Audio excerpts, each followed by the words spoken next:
नववी प्रकरण तिसरं बहुपदी 3.2 मधला आपण 6वं बघतोय। एका क्षेत्राचं आपल्याला लांबी आणि रुंदी दिलेली आहे आणि त्या क्षेत्रामध्ये एक चौरसाकृती जागेवर घर बांधलंय, त्याची आपल्याला बाजू दिलेली आहे आणि त्यावरून आपल्याला राहिलेल्या म्हणजे उरलेल्या क्षेत्राचं क्षेत्रफळ काढायचं आहे। मग आपण पहिले काय करणार, या आयताकृती क्षेत्राचं क्षेत्रफळामधनं हे चौरसाकृती घराची लांबी वजा केली की आपल्याला उरलेल्या क्षेत्राचं क्षेत्रफळ मिळेल।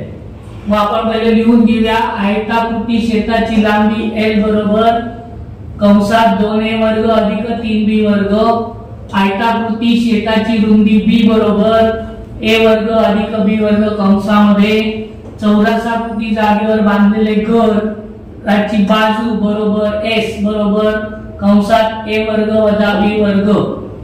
आता आपण काय लिहिणार, हे जे उरलेल्या क्षेत्राचे क्षेत्रफळ आहे ते काय करणार, आयताकृती क्षेत्राचे क्षेत्रफळामधनं चौरसाकृती जागेचे क्षेत्रफळ वजा करणार।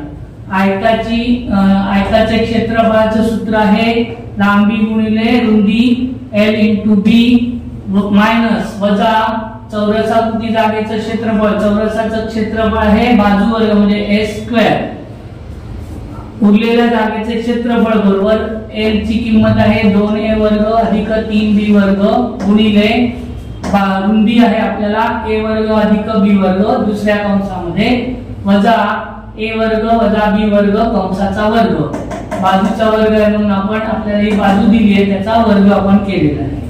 आता प्रथम आपण काय करणार, a वर्गने या दोन्ही पदांना गुणणार। a वर्गने 2a वर्गला गुणलं तर उत्तर येणार 2a चा चौथा घात। घातांकांची बेरीज कधी होते, गुणाकारामध्ये होते, जेव्हा त्यांचे पद समान असतील तर, म्हणून या दोघांचा काय होणार, बेरीज होणार 2 + 2 4, 2a चा चौथा घात अधिक a वर्गने आपण 3b वर्गला गुणलं तर उत्तर येणार अधिक 3a वर्ग b वर्ग। इथे यांची बेरीज होणार नाही कारण का ही पद वेगवेगळी आहे। अधिक b वर्गने आता आपण 2a वर्गला गुणणार आहोत, अधिक 2a वर्ग b वर्ग अधिक b वर्गने 3b वर्गला गुणलं तर उत्तर येणार अधिक 3b चा चौथा घात वजा आता a वजा b, a वर्ग वजा b वर्ग कंसाचा वर्ग हे कसा आहे तर a वजा b कंसाचा वर्ग याचा विस्तार जर आपण केला तर हे दोन्ही सारखं आहे। मग a वजा b कंसाचा वर्गाचा विस्तार होतो a वर्ग वजा 2ab अधिक b वर्ग। इथे a ची किंमत आहे a वर्ग, b ची किंमत आहे b वर्ग, जिथे a असेल तिथे a वर्ग लिहिणार, जिथे b असेल तिथे b वर्ग लिहिणार।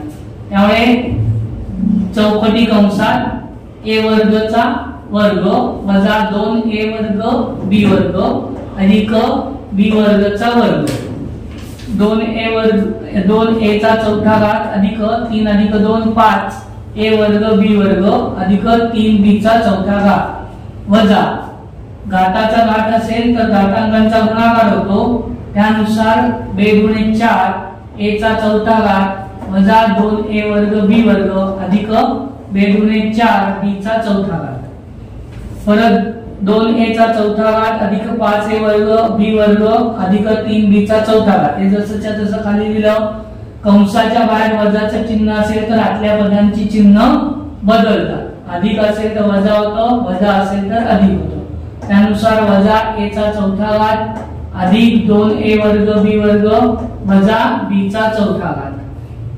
जी समान पद आहेत ती आपण जवळ घेणार आहोत, 2a चा चौथा घात वजा a चा चौथा घात अधिक 5a वर्ग b वर्ग अधिक 2a वर्ग b वर्ग अधिक 3b चा चौथा घात वजा b चा चौथा घात।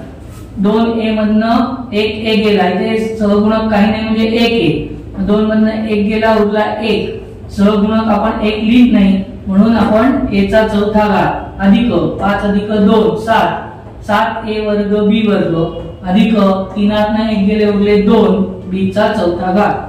उरलेल्या क्षेत्राचे क्षेत्रफळ आहे a चा चौथा घात अधिक 7a वर्ग b वर्ग अधिक 2b चा चौथा घात।